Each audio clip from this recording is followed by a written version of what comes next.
bienvenue sur TSR2, ça c'est fait, c'est parti avec 3 chroniqueurs de folie et surtout Patrick Allenbach en pleine forme qui nous revient tout bronzé après avoir fait un... Bon, c'est sûr. Ça c'est frais. Qui nous revient de loin. Eh ben oui, ça c'est le moins qu'on puisse dire. Tu es allé faire un reportage sur... Non, c'est pas les non. C'est sur les non. On avait fait il y a quelque temps, on a fait un sujet excellent. sur la fauconnerie et on avait eu sur le plateau, tu te rappelles, ce magnifique. Voilà. J'en avais pris un sur mon bras. Voilà, ça avait été magnifique et ils sont donc on a reçu des images de ce que Jacques Olivier fait avec ses aigles, comment il leur réapprend à voler. Des images de liberté avec Patrick Allenbach.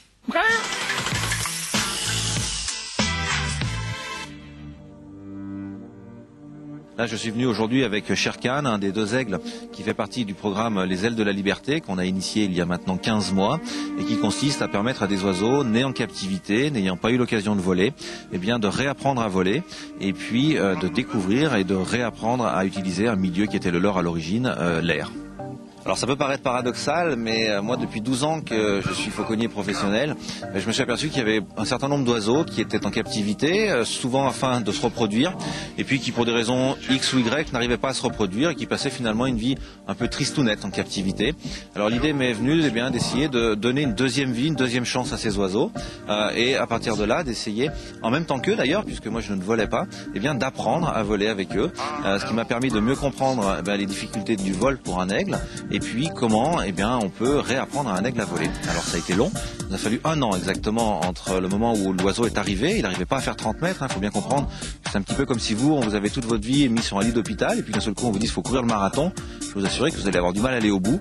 Et bien eux c'est pareil, donc petit à petit on apprend, on muscle d'abord, on apprend ensuite à se servir de l'air, à comprendre l'aérologie, parce que ça paraît évident mais c'est pas naturel chez eux, c'est à force d'observer les parents qu'ils comprennent cela. Donc on a beaucoup de pépins, beaucoup de déboires, des oiseaux qui loupent le thermique, des oiseaux qui se font un peu rabattre par le vent. Et puis avec le temps, on arrive petit à petit à faire en sorte que ces oiseaux retrouvent leurs conditions originelles, puis retrouvent les airs là où ils sont quand même les plus beaux.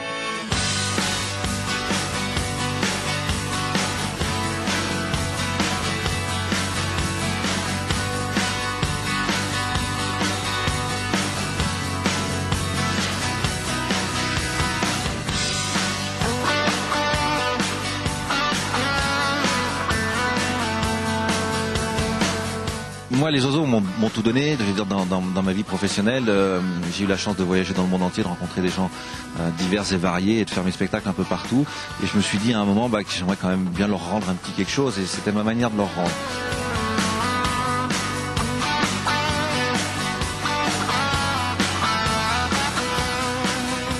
Alors, au bout maintenant de 15 mois d'expérience, les 2 aigles volent parfaitement, c'est-à-dire qu'ils ont retrouvé des aptitudes comparables à celles de la nature. Si je vous dis ça, c'est pas parce que ça me fait plaisir de vous le dire, c'est parce qu'on a eu l'occasion plusieurs fois de côtoyer en l'air des aigles royaux, donc qui ont une espèce bien évidemment qui n'est pas la même que celle-ci, mais on s'est aperçu que les qualités de vol des nôtres étaient quasiment identiques à celle-ci en termes de prise de dynamique, en termes de vitesse de vol et de longueur de vol. Alors après les choses sont très différentes, les 2 individus ne réagissent pas du tout pareil. Celui que j'ai sur le gant est beaucoup plus indépendant, c'est-à-dire qu'il va venir s'amuser avec nous une dizaine de minutes, puis après ça le lasse un peu et lui a un petit peu tendance à aller se promener à la recherche. Une fois il m'a attrapé un hérisson et puis 2 fois en bord de mer, il m'a sorti une fois une lotte et puis une fois un rouget de l'eau. Donc lui il est à une autre étape. Le deuxième oiseau par contre, lui est vraiment très fixé sur le fauconnier, ne nous quitte pas, on a fait des vols de plus de 2h30 avec. C'est d'ailleurs avec lui qu'on va certainement essayer de décoller depuis le Mont Blanc dans quelques mois, parce que lui, il y a une relation incroyable qui s'est créée avec nous. Il a plaisir à voler, mais plaisir à voler avec nous. Alors que celui-là a plaisir à voler pour lui, et souvent il nous dit, écoute, t'es un peu lent avec ton parapente, j'ai envie d'aller un peu ailleurs, il va se balader. Alors, la crainte de les voir se tirer une bonne fois pour toutes, pour l'instant on l'a pas trop, dans le sens où les oiseaux n'ont pas manifesté cette envie de partir à des kilomètres. Lui a plutôt envie de chasser, alors c'est un peu ce qui nous inquiète, parce que comme il n'est pas très peureux, on l'a retrouvé quand même une fois sur le balcon d'un chalet où il y avait un chat qui était en train de se faire dorer au soleil et puis qui l'attirait bien. Je vous dis, il a sorti 2 poissons de l'eau. Donc lui, voilà, on est quand même là avec lui un petit peu embêté par rapport à ça. C'est-à-dire que le programme marche tellement bien qu'il est en train de retrouver son côté complètement sauvage. Le deuxième, non, il n'y a absolument aucun souci. Lui, par contre, je crois qu'il pourrait passer n'importe quoi sous son nez, il resterait avec nous. Mais ce qui montre aussi que chaque oiseau est différent, même espèce, quasiment même âge, et pourtant des comportements totalement différents. Maintenant, le projet, plus on avance, plus il nous intéresse, parce que la grande question qui va se poser dans les années qui viennent, dans les décennies qui viennent, c'est qu'est-ce qu'on va faire avec des animaux dont le biotope se réduit? Est-ce qu'il va pas falloir en reprendre quelques-uns en captivité, les conserver en captivité pendant quelques temps, et ensuite quelles sont les perspectives? Il faudra peut-être les relâcher un jour, et c'est pour ça que ça nous intéresse, parce que c'est important de mettre au point aujourd'hui des méthodes, des techniques qui nous permettront à partir d'animaux nés en captivité peut-être depuis 3 ou 4 générations, et bien un jour de les remettre dans la nature. C'est en ça que ce projet est intéressant, on va essayer de le pousser au bout. Là, c'est quand même une perspective qui est quand même réjouissante.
Excellent, Patrick, excellent, merci beaucoup, c'est magnifique. Ces images, les images, c'est surtout Jacques Olivier qu'il faut féliciter parce que toutes les images d'aigle en vol et tout, ce sont celles faites par l'équipe de Jacques Olivier.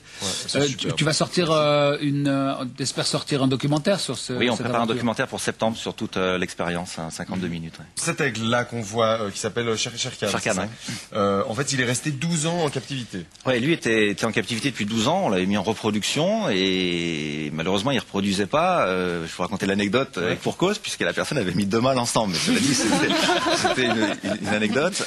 Et donc vous, quand vous êtes arrivé, parce que le type en vendait un. Voilà, en fait, il voulait changer. Il m'a dit, je voudrais changer un partenaire. Donc moi, j'ai vu que c'était dommage. J'ai dit, celui-là m'intéresse. Donc j'ai récupéré ce mâle-là. C'était 2 mâles au moins. Je lui ai dit, puis je lui ai donné une femelle. Depuis, d'ailleurs, ça marche mieux.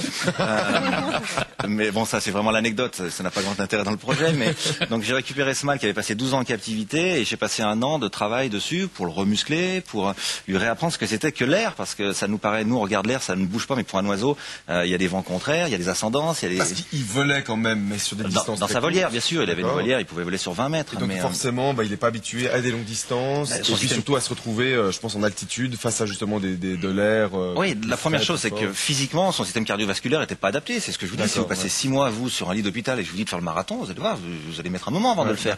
Lui, c'est la même chose, il lui a fallu 3 mois pour arriver à retrouver une condition physique qui lui permet déjà de se déplacer sur 150 mètres. Comment vous avez travaillé ça, en fait? Ça peut paraître bizarre, mais c'est vraiment des heures passées dans un champ à plat. Je pose l'aigle à 50 mètres, je me mets à 50 mètres, je l'appelle 1 fois, 2 fois, 4 fois, 5 fois dans la journée, 10 fois, puis de plus en plus loin, et jusqu'à un moment où on sent que voilà, physiquement, il est apte à passer à la montagne. Pour le marathon. C'est un entraînement d'athlète, tout à fait. Ouais, c'est exactement la même chose. C'est génial. Voilà. Jacques, excusez-moi, moi j'ai une question. Est-ce que sur le principe, en tout cas pour les oiseaux que vous envisagez aujourd'hui, pour vous, c'est pour toutes les espèces qu'il faut se poser la question?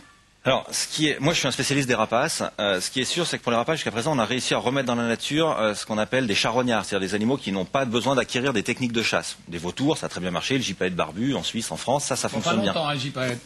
Oui, le gypaète, on a tous fait un petit peu nos... Mais je veux dire, ça fonctionne bien. Par contre, jusqu'à présent, on a été incapable de relâcher des espèces chasseuses, parce que c'est les parents qui apprennent les techniques de chasse. Et puis on se heurtait à un problème philosophique, c'est-à-dire que depuis Konrad Lorenz, on nous a expliqué qu'un animal qui était né en captivité, qui avait été imprégné, qui connaissait l'homme, il était incapable de retrouver un comportement sauvage et naturel. Donc nous, cette première étape, c'était déjà de montrer qu'un aigle né en captivité, qui avait jamais volé, au bout d'1 an de travail, il était capable de voler comme les aigles sauvages. Et nous, on vole 2h30 avec lui, on a volé avec des aigles sauvages. Il n'y a pas de différence. Il a vraiment récupéré 100% de ses possibilités. Maintenant, on en est à la 2e étape. On commence avec un des deux qui devient chasseur. C'est-à-dire, naturellement, on le met dans des conditions un peu propices, en bord de mer, dans son environnement. Il nous a sorti 2 poissons de l'eau. Donc, On sait aujourd'hui. Il y a un instinct. Il y a un instinct, bien sûr. Qui existe mais quand même. L'enjeu des années qui viennent, il n'est pas de savoir si on est pour ou contre certaines choses. La réalité, c'est qu'il y a sur les 10 espèces d'aigles pêcheurs qui existent au monde aujourd'hui, il y en a 5 qui sont quasiment condamnées, quoi qu'on fasse. On peut réduire le niveau des pollutions, mais on sait par exemple qu'en Suisse, il y a 50% des espèces de poissons qui vont disparaître dans les 20 prochaines années. Et ça, c'est à l'échelle mondiale. Donc ces animaux, il va falloir on leur réapprend pas à voler. Non, mais par contre, c'est la nourriture de nos aigles. Donc ça, la nourriture, ils vont disparaître de cette nature. Si on les met pas en captivité, on les reproduit pas en captivité, on les garde pas en attendant que leur biotope se reconstitue. Ouais. Si aujourd'hui on prépare pas des protocoles pour les remettre à ce moment-là dans la nature, ça aura servi à rien de les garder en captivité parce qu'ils pourront jamais retourner dans la nature. Donc tout notre travail à nous, c'est cette étape-là, c'est de dire à partir de ces animaux-là, on va un jour pouvoir les relâcher.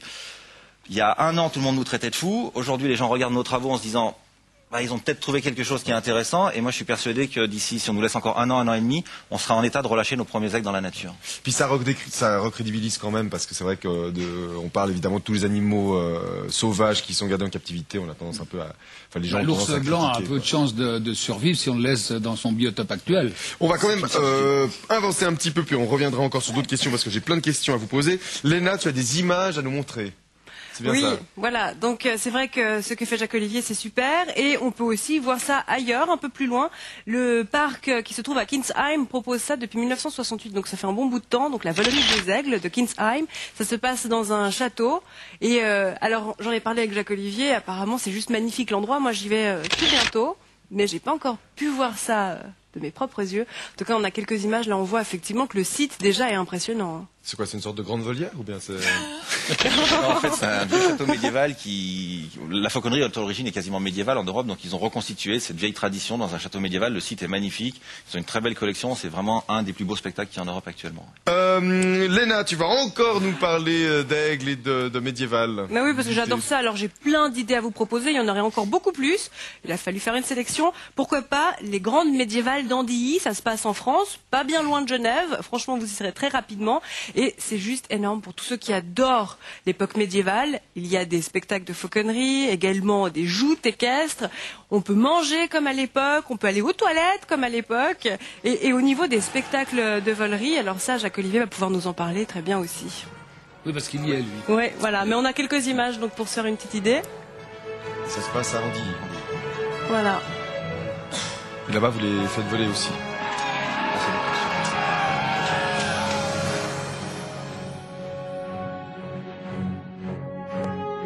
Ah, c'est en direction d'Annecy. Très bien. Mais c'est bien moins loin qu'Annecy. Hein. Ah bon, si jamais, rassurez-vous, pour ceux qui sont un peu flemmards, qui n'ont pas envie de faire de la route. On va, avant de passer à Judith, on va parler d'une petite anecdote concernant justement cet aigle qui s'est retrouvé donc à poursuivre un chat.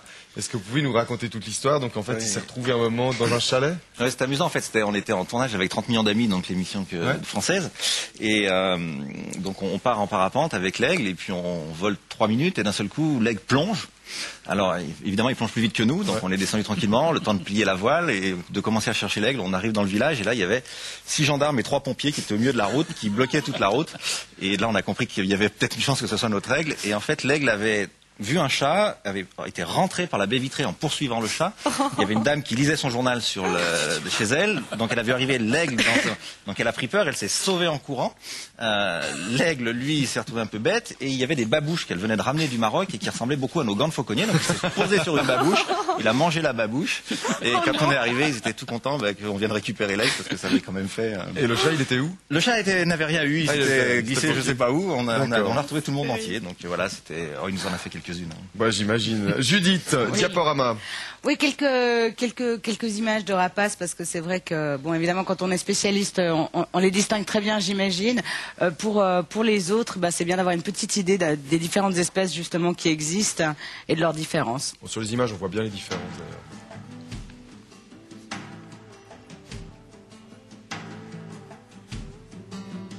J'aime bien les perles.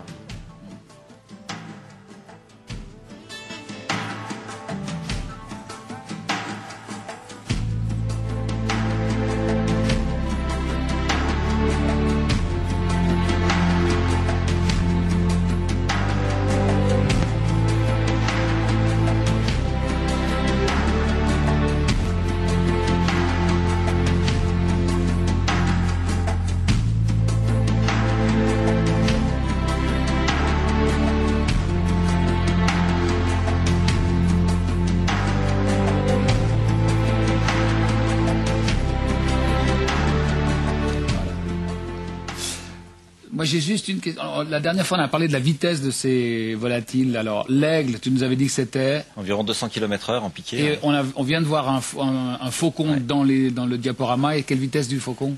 Les vitesses actuellement les plus... Parce que bon, on entend tout dire, mais celles qui sont mesurées officiellement tournent autour de 300 à 320 km/h. Donc ça, c'est du scientifique. Et certains prétendent qu'ils peuvent passer les 400.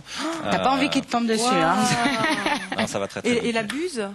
Une buse, c'est à peu près 150 km/h en piqué, mais c'est un oiseau assez lent autrement. C'est vraiment la technique de chasse du faucon qui fait que c'est un animal aussi rapide.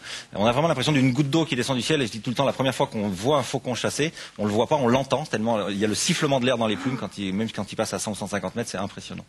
Transformation. Oui, c'est culte. Ça date des années 80, 83 pour la première diffusion aux États-Unis, 85 quand c'est arrivé sur nos écrans. Ça n'a pas duré longtemps, faute de budget, ils ont arrêté. Ça n'a pas été un énorme succès, mais pour celles et ceux qui ont vu Manimal à l'époque, ça laisse des souvenirs. Ben voilà. Alors, le mieux, c'est vraiment les images pour se représenter.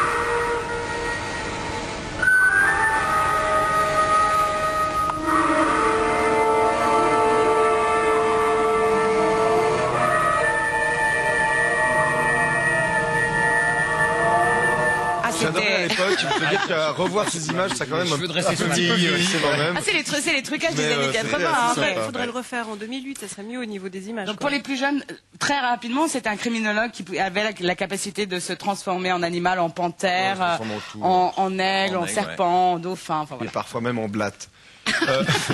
Eh bien voilà, Jacques-Olivier, merci beaucoup d'être venu, d'avoir justement parlé de cette réhabilitation, de ce travail pour rendre la liberté finalement aux aigles et de leur apprendre à retrouver leur musculature et leur système cardiovasculaire. C'est en tout cas des images magnifiques. Merci de nous avoir permis de l'expliquer en tous les cas. Eh ben, on se réjouit de vous revoir ou de venir vous voir dans votre univers avec ces aigles qui volent magnifiquement bien. On se retrouve nous la semaine prochaine avec de nouveaux sujets. Excellente fin de soirée, ciao ciao.